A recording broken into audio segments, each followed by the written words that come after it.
Hello, hey, and welcome to my tent, a place to hear life experiences, different opinions, a range of journeys, and a viewpoint different than our own. A place to challenge our own thoughts, a space to learn a little bit, and I promise some fun along the way. I believe we're better when we let a range of people into our tents, so welcome to mine.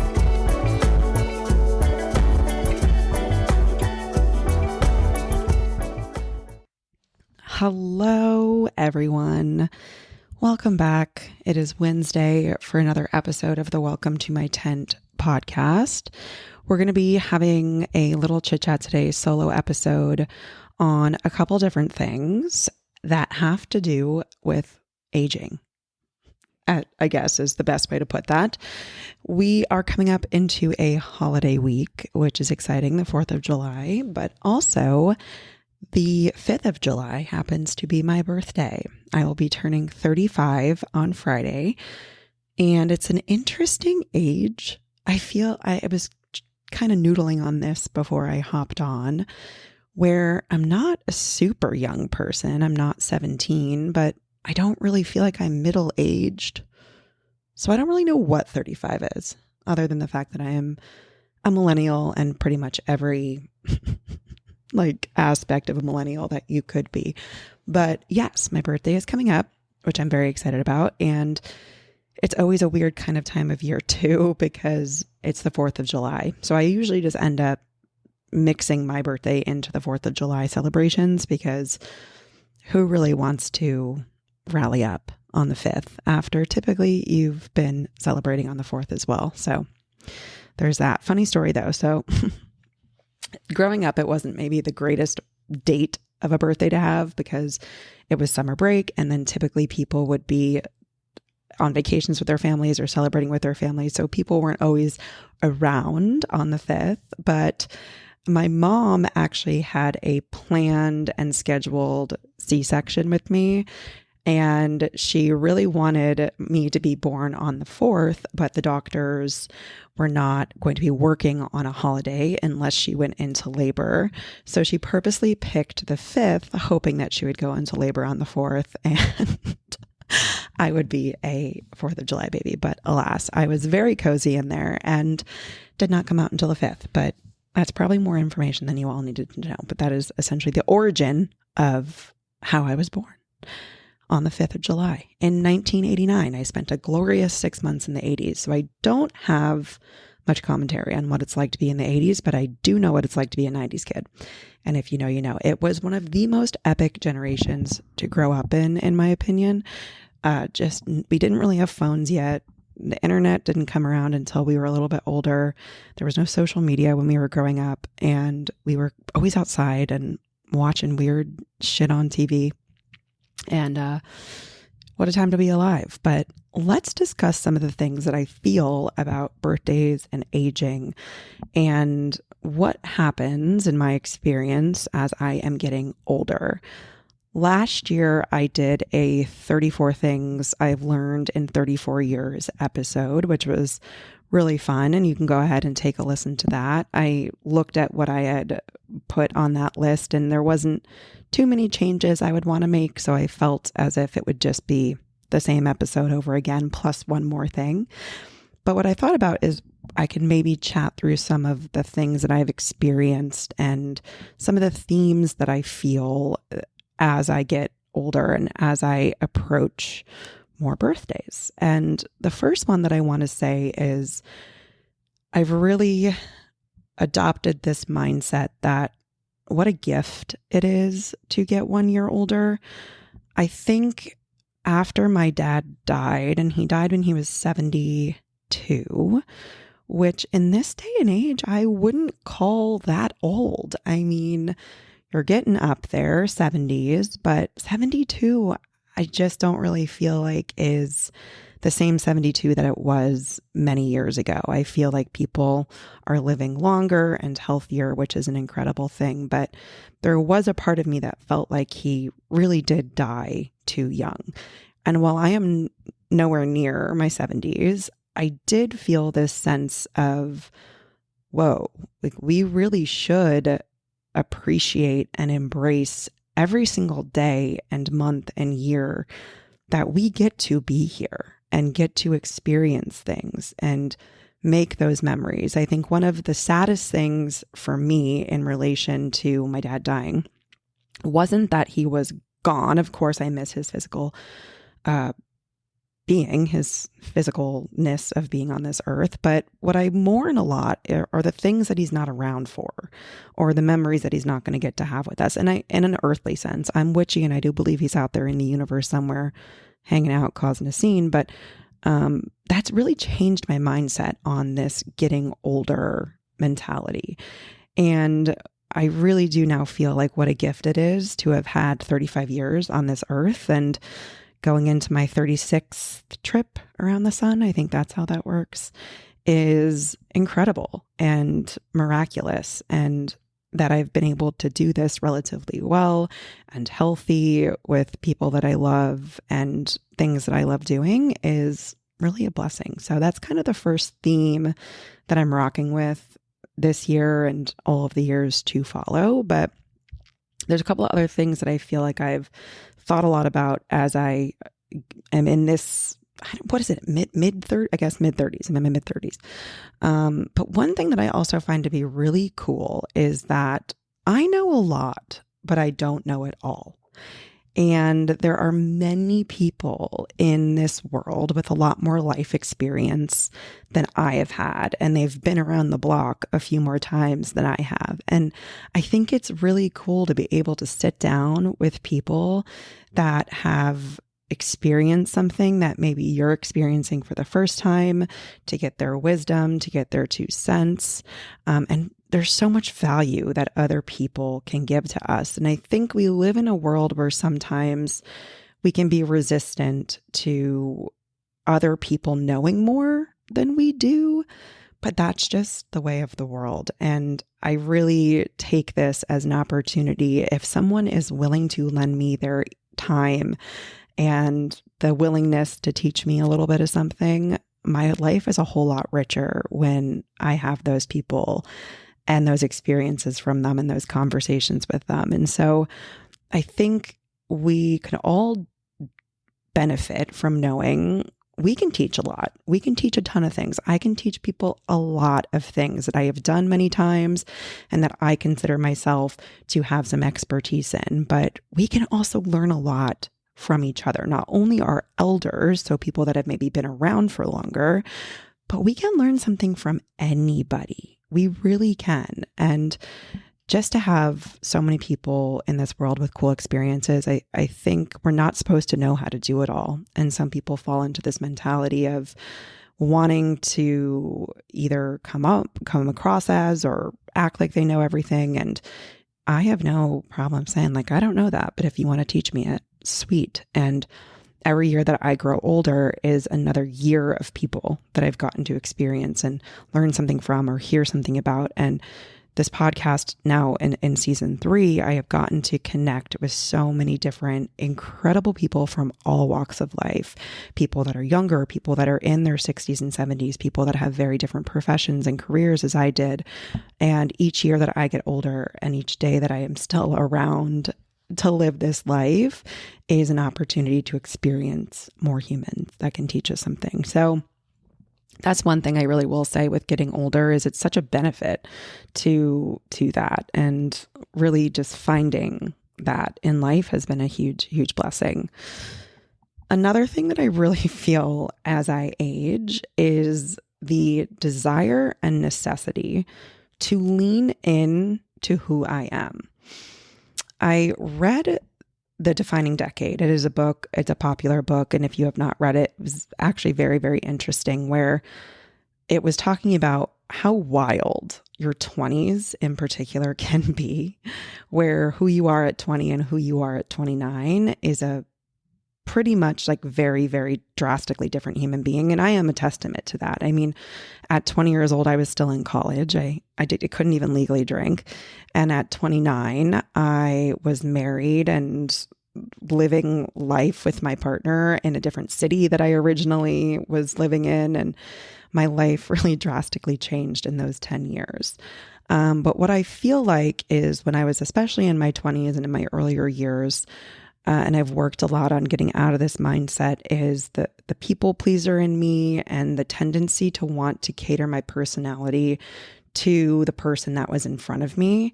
And what ended up happening was I was never consistently, it felt like the same person. And I was maybe pleasing a lot more people or more agreeable to a lot more people.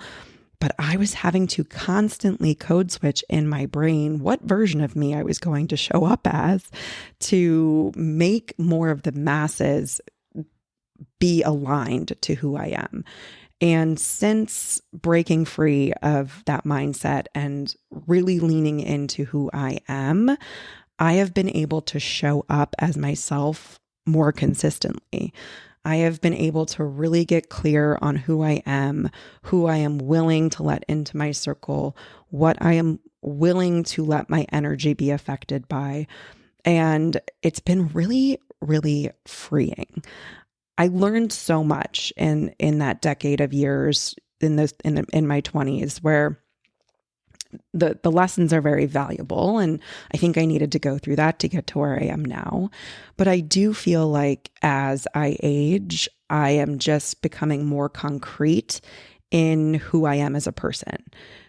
I want to be clear here because I don't want it to mean like, or to sound like I never want to keep learning or changing, because I do feel like there's opportunities for all of us to adjust things and tweak things. What I say when I'm leaning into who I am as a person, it is my values. It is how I define and protect my energy. It is my boundaries. It is my time management. It is making sure that my core values, who I am at my center, is able to be exhibited in a way that I'm proud of. It is me wanting to both take care of my family and myself. That was a big piece of it, especially as I age and I'm getting a lot more confident in exerting my needs. I have a tendency to put everyone first and me not even last, but like not even on the docket. I spent a lot of years making sure everyone else was okay and completely ignoring my own needs. And as I become this version of me that is more consistent and steady, those things also by nature are more consistent and steady. So that there is that focus on making sure that I am taking care of people, because it does bring me joy. I love being able to be empathetic and connect with human beings and take care of others and love very deeply. But I also really need to make sure that I am protecting my own self in the midst of that. And it does go back to that conversation of, me when I used to cater my personality to every single person in front of me, and me when I used to literally try to make sure that everyone else was comfortable first, and at the expense of myself many a times. And so as I age, it has been really incredible to be able to step into my power a little bit more and be myself. Because I will also say, I don't have the time to do any of that anymore. As we get older, we get a lot more responsibility. And I was just finding myself always short on time and energy, and evaluated that in the past couple of years, especially as like, I can't seem to manage this, what's going on. Because as we get older, we have a lot more real life that comes at us. It has a lot more time. We have a lot more things that dictate our time. So when you're 18, you have a lot less responsibility. There are a lot less things that you have to do to, adulting, should we call it. And then as you get older, I feel like we collect these things. We collect more. Maybe we're post-grad, we're getting our first job, and then we're going out into the world, and then maybe we're moving, and then maybe we're finding a partner, maybe we're getting married, maybe we're adding kids, maybe we're adding a mortgage and a home and car insurance, and all of these things pile up, but we don't necessarily give anything away. And I just do not have the time anymore to do it. I attempted for a while and it burnt me out. And so I don't want this to sound like I never want to continue to grow and change, but I do feel like it's really important, especially as I age, to be more confidently myself. This ties into it because this has been a huge thing. And I say this, you've probably heard me say this if you've listened to the podcast or if you follow me, but something that is one of my big mantras is having time doesn't mean you necessarily have the space. There is a very clear distinction between those two things. And it took me a very long time to figure this out. And it makes sense, right? We're kind of connecting all these pieces together now, like where as we age, sometimes subtly, our time starts to get taken up, especially over that decade, 20 to 30. Our time starts to get taken up in some smaller pieces here and there, maybe some larger, but over time, all of a sudden, we have less space. We have less space to exert, to give to things, to process things.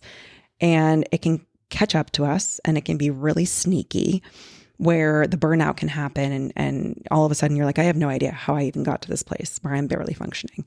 And it makes sense, right? It makes sense as we age, and naturally as we progress, things need to take our time and attention, but it makes it extra important to distinguish between time and space. These days, I don't have much of either. If I'm being honest, I don't have much time or space, which is an extremely important message to myself, from me, to remember that I have to remind myself of this distinction, because when I do sometimes have the time, I'll have an hour free, or I'll have some time in the given day. A lot of times that is when I need to be replenishing the space. And I'm talking about mental capacity, physical capacity, energetic capacity. That's the space that I'm talking about. So I don't necessarily need to say yes to that thing or help that person or put that thing first, because I do need that time to replenish my energy, to be able to keep going and accomplish and do all of the things that I need to do on a daily basis. And I think that's one of the things too, like leaning into me and being more of myself as I age, is being more confident in saying no. It is an uncomfortable word. I know a lot of us probably struggle with saying no, especially when the time space continuum, is that a thing? When that comes into play, where there is that worry that that person on the other end of the interaction would say like, but you're free. Yeah, I'm free time-wise. I'm not free space-wise or energetically. And it can be really uncomfortable to say no. So these boundaries have been a practice that have been especially important as I am in this 35-ish year age range now, because it's going to continue to be important. It's something, these responsibilities that I have aren't going to go away. We can't just revert back to being 6 when everything was handled for us. And so the boundary setting process has been a really interesting one to develop and think about as I get older. This one, you're probably not going to be surprised by, as it is literally my profession now, but really having a huge emphasis as I age to take care of my body long term. So thinking way out in the future. I really do wish I had started this process, or always had thought about this even in my younger years, because I do look back and cringe at some of the things that I used to do that probably just wrecked my body, ruined my body, whether that was partying, staying out late, my distance running phase. Oh, my knees, my hips, they still hurt. It hurts just thinking about it. I wish I had an emphasis on this my entire life, but we're here now, and that is phenomenal. We're here. And I think a lot of us were probably a little bit more reckless when we were younger, but where I am now, everything that I do, I put through the lens of how will this show up for me long term? This is something that a lot of people have a hard time wrapping their head around, because a lot of us like immediate action and effect. And I understand that. I understand instant gratification. We want to do something for a short amount of time and boom, quick turn, we accomplish something. And it's not to say that short-term and long-term goals can't work together. They can. But especially when I'm thinking about taking care of my body, and that is my physical body, right? So my joints, my muscles, my bones, everything that I think about now makes me want to function, live, and feel good for as long as possible. My ideal world is being able in the now to show up for my son and run and play and jump. And then as I age, continue to be able to do things. As I am 50, 60, 70, 80, get out of bed, be able to be mobile, be able to walk around. And it is really hard sometimes to wrap even my own head around it when I'm thinking, Sarah, you're 35. Why are you thinking about when you're 90? Because this is what we do now impacts the long term. And where I am now, things do feel different than they used to. My body does ache a little bit more. My knees do hurt a little bit more. I am a little bit more susceptible to injury. I have some muscle imbalances that I need to address from being pregnant and postpartum in particular. I really have to address something right now because I tend to overcompensate picking up my son with one side versus the other. I tweaked my neck recently, and I'm putting a huge emphasis on making sure that I am addressing it when it's minimal, so there's no long-term impacts. Part of my mindset as I age is also getting more comfortable with not pushing through unnecessarily. Right now, where I am is a little bit frustrating, sure, that I have to pull back a little bit because I have a pinched nerve in my neck and things are not feeling exactly ideal. I'm going to have to take it slower and figure some things out for the next 4-6 weeks so I can be able to show up when I'm 80 and 90 years old feeling good. I don't want this to turn into a long-term issue. And I had that mentality in my younger years where Sarah, just push through. You're fine. You're being weak. Push through. Just keep going. But now the emphasis sits on taking care of myself for the years to follow, for as long as I can possibly move. I see sometimes these people in the gym who are older and they're still showing up and they're still there. And I admire that so deeply. And so taking care of myself now also sometimes looks like pulling back, sometimes looks like resting, sometimes looks like taking care of my mental health. There have been times in the past few years that I have had to take pauses and resets when my mental health was struggling. And that did mean that maybe the physical side of my fitness or what I was doing there took a back seat because I had to prioritize some other things, being my mental health, my emotional well-being. And that all compiles out to the long term. So thinking of it really full picture as both body, mind, and spirit, and implementing things right now as almost 35, thinking about what this will do for me long term. Weightlifting for bone health. I want my bones to stay healthy.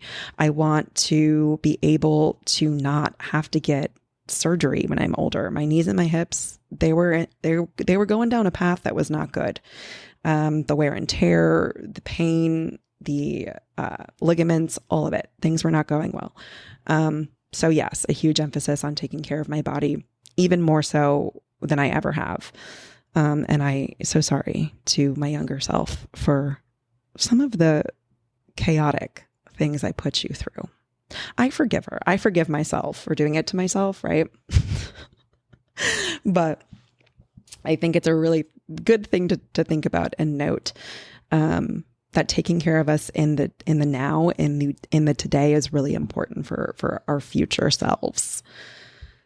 I also want to talk about aging gracefully because obviously this is one of my big things, and I talk about it a lot as well, is the pressure that society puts on people to never show that they age for some reason, as if the natural progression that happens to our bodies is wrong. We see all this stuff that sometimes comes out in the media of this celebrity is aged, horribly. This person looks terrible, or this person looks great and they don't look their age. There's this weird obsession about some, like, the standards of when you're 50 and 60 to still somehow look like you're 25, which is just not realistic.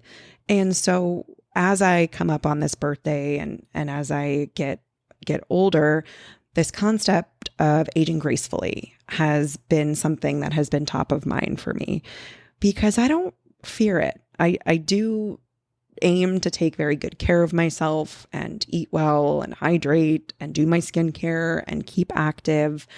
But I have also noticed if my body has changed. We're not supposed to look the same that we did when we were 18. I was in high school when I was 18. We're not supposed to look the same. And so sometimes, I'll look down and I'll see my stretch marks on my inner thighs, or I'll see how different my boobs look, quite honestly. Like, you go through some phases. My phases have been really bad disordered eating in high school, then kind of ricocheting towards terrible, wellness habits. And I have been in a range of, I don't know the exacts. I don't weigh myself. I could guess I have been in a range of 60 pounds over the past 15 years. At some point, at any given point in that time frame, I've been in a 60-pound range. And so I do look down, I see these stretch marks, or I see these dimples, or I see these skin imperfections, or I see the little crow's feet coming up against my eyes. And I don't want that to be a scary thing. I will say, I'm going to be very transparent. I have gotten Botox in my life. I have not gotten it done for probably almost a year. So at this point, it's all worn off. The video, you'll be able to see it on video. So I'm not necessarily against it. But at a certain point, I was kind of like, why am I doing this? And who is it for? And then life kind of got in the way. It's not to say I'll never do it again. It's totally fine. I tend to have a very expressive face. And so sometimes it's actually kind of nice for my face to not give me away as much as it could. But just thinking to love the process rather than be scared of it. The gray hairs that may be popping up, or the differences that I may see in the way that my body looks. I should not look like I did when I was 18. If I did, I feel like something would be wrong. I feel like there's just really no way that any human can do that, because we're meant to evolve. We're meant to be different. My body has gone through a lot in the past 5 years in particular. It has gone through IVF. It has gone through pregnancy. Not to mention, pregnancy has done some things that are not reversible. My rib cage, for example, has really expanded because Ronan was just right up in there for about the last 4 months. And then it also makes me in awe of how incredible the human body is. And I think part of it is ignoring the noise of what society tells us is beautiful and what society tells us is acceptable. And I feel really bad for people that are in the public eye. I don't know if they read these things about themselves or not. I would maybe say they don't, because I just don't think that would be probably good for their mental health. But the commentary that I even get as someone who lives on the internet can be kind of crazy. So aging gracefully, I think, is a really beautiful thing. And it does tie back to taking care of myself as best as I can. And I have really slowed down over the past few years. I've noted, I used to be a distance runner, running 30 to 40 miles a week, and it just wasn't jiving with my body anymore. And if I want to age gracefully, there are those things that I need to make those ultimate decisions on, like to pull back from more low impact, to be kinder and gentler to myself and my body. And then whatever comes. I think we're just on a ride. And I think it's a beautiful thing. So aging gracefully is something that I hope to continue to do and do. It's not to say I never have any days that I sometimes see a picture of myself and I'm like, ooh, I'm a human. But I also see a lot of the people that go really far on plastic surgeries and fillers and this and that. And they change themselves to a point of unrecognition. And I want to be me. I want to be who I am. Will I get Botox again? I don't know. Probably at some point. I'll get my little tiny 12 units in the middle of my eyes. That's what I do. I think there's a balance, though. A balance of both. So that's the aging gracefully thing. All right. Last comment, last kind of theme that I feel in terms of aging and birthdays. This is a big one. Is not everything is meant to be responded to. That is something that I work on a lot. And this is, I guess, twofold. I think humans in general like to give their opinions on things. And I used to be very reactive and want to come back at them and pick a fight, honestly. And this is all now circling back to the time and energy comparison, is sometimes I would snap back without actually having the mental energy to deal with it. And it's just a sense of not everything is meant to be responded to. One thing I also feel as we get older, and I think this is something my husband actually does a very good job at, and I have learned so much from him, is not everything is also a big deal. Not everything is a fire drill. Not everything is the be all to end all. And in my younger years and in my adolescence, I can spiral very quickly, and it can be over the silliest things. And my husband does a very good job, because he's a pretty steady, calm, rational human being, of being like, yo, this ain't that deep. Like, we don't need to be fighting about this right now. And does a very good job of like, okay, yeah, let's talk about this. This is something that we need to figure out. This is a big deal, but he's really helped me distinguish what is and is not that deep. And I think that comes into consideration for everything that we do, whether that be parenting, whether that be relationships, whether that be work, whether that be that urge that some of us may have to respond, whether that's the people, the trolls on the internet, whether that's the people that want to get a rise out of me, whether it's someone that thinks they deserve my time and they deserve it immediately. Not everything is meant to be responded to. I think that helps me get really clear on what I will and will not accept, but it also helps me get really clear on the differentiation between what I need to address because this will impact me long term, or what I don't. So say something is really bothering me with my partnership, or something is going on, and I sit with myself and think for a second, if I don't address this now, what will happen? If the answer is there will be long-term impacts, it's a discussion. If you're going to laugh at me, I'm like, if he puts the silverware away wrong, Sarah, it's not that deep. There's really no reason to respond to this in this given moment. This has no long-term impacts on you, none. I think it's really helped me make that distinguishing between the two. So really, as I approach 35 and moving forward, it's like, Sarah, not everything is meant to be responded to, and that's okay. All right. I try to keep these shorter and sweeter, as the guest episodes tend to be longer. We will be back next week with a guest episode.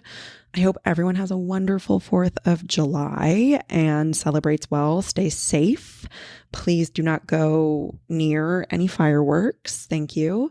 And be kind to yourself. Whatever age you are in, I think we all need to take the ride, because it's valuable to learn. So wherever you currently are, be kind to yourself. Love yourself, and have a great day. I love you. Bye.